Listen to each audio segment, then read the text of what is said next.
плодотворную работу, где-то порядка 9-10 тренировок получилось сделать. Проверили, скажем так, всех, кто мог попасть в сборную.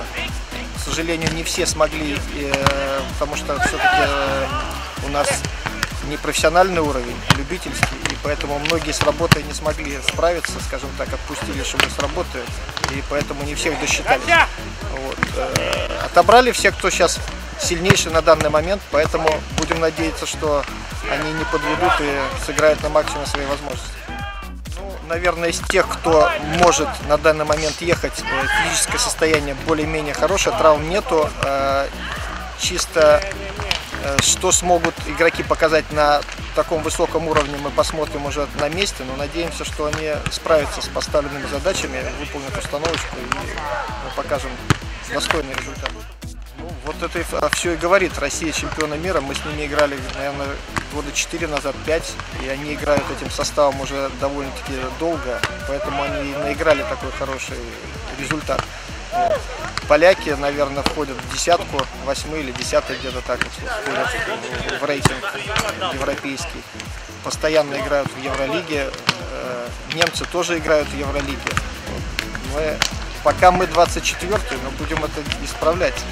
По комментариям наша подгруппа считается самая сильная. Ну так, по крайней мере, россияне сами говорят, то, что было вот в комментариях. Потому что они не очень рады жеребию. Посмотрим. Ничего такого страшного нет. Мы надеемся, что мы покажем достойную игру.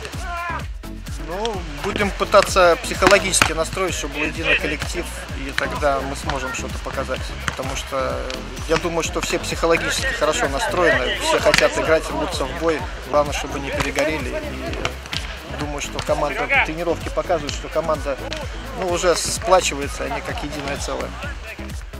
Protams, labā noskaņojumā dodamies uz Maskavu. Treniņā vairāk atstrādājām tieši taktiku. Sākumā bija fiziskie treniņi, pirmajos treniņos. Tad atsījājās kandidāti un tagad jau tīri uz taktiku, uz kombinācijām, ko mēs pēc tam spēlēs centīsimies izmantot. Jā, mēs bijām jau turnīrā Spānijā, tieši šādā pašā pasaules kvalifikācijā.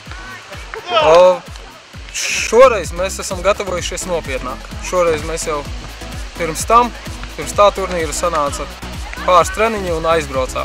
Lai gan sniegums nebija sliktākais, tāpēc ceru, ka šoreiz būs daudz labāk. Nu, principā zaudēt mums ko nav viennozīmīgi. Varam kādu pārsteigt, to arī centīsimies izdarīt. Nu, dodamies ar mērķi tieši tā, pārsteigt kādu.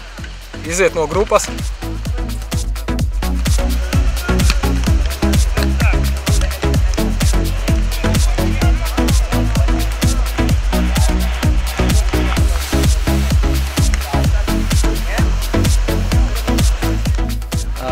Pludmales futbols Latvijā meklējams, tad tie sākumi meklējam kaut kur 90 gadu beigās un sākās viss ar Jūrmalas turnīru, Jūrmalas domas kausu.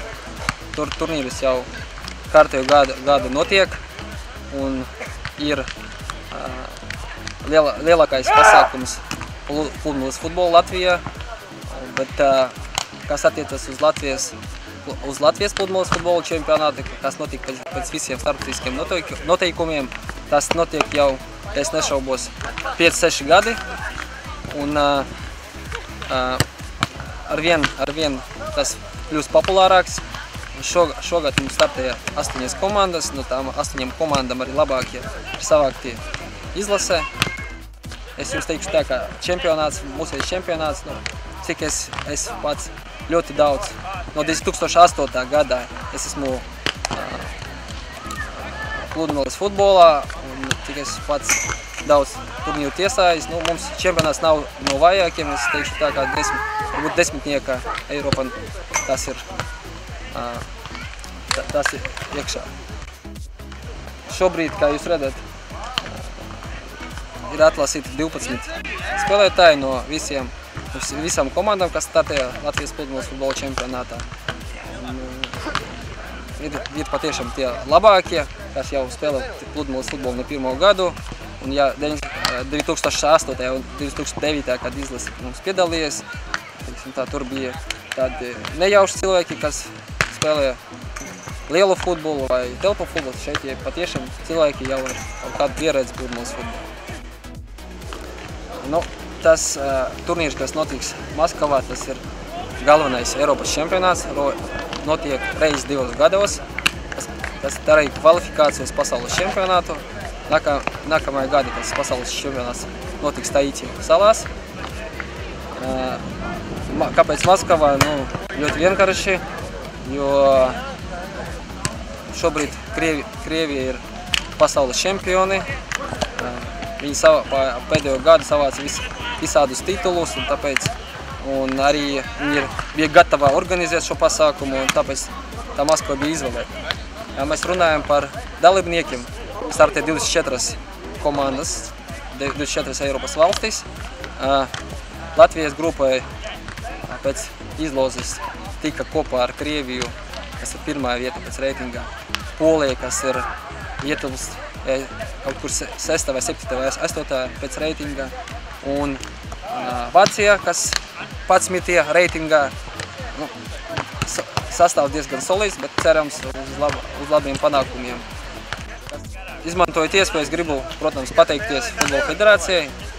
Mēs atradām kopēju valodu un panācam to, ka arī federācija nebūtu tie lielākie izdevumi šogad, lai komanda brauktu, bet, nu, teicu, ka nāca pretī un visus jautājumus sakārtoju, un arī liels paldies Andrejam Bahariem, kas no struktūras konto, viņš piesaistīja atbalstītājus, pateicos, kuriem nu, tas galvenie izdevumi, kas attiecas uz braukšanu, tur ir dzīvošana un ēdināšana, tiek nokārtot.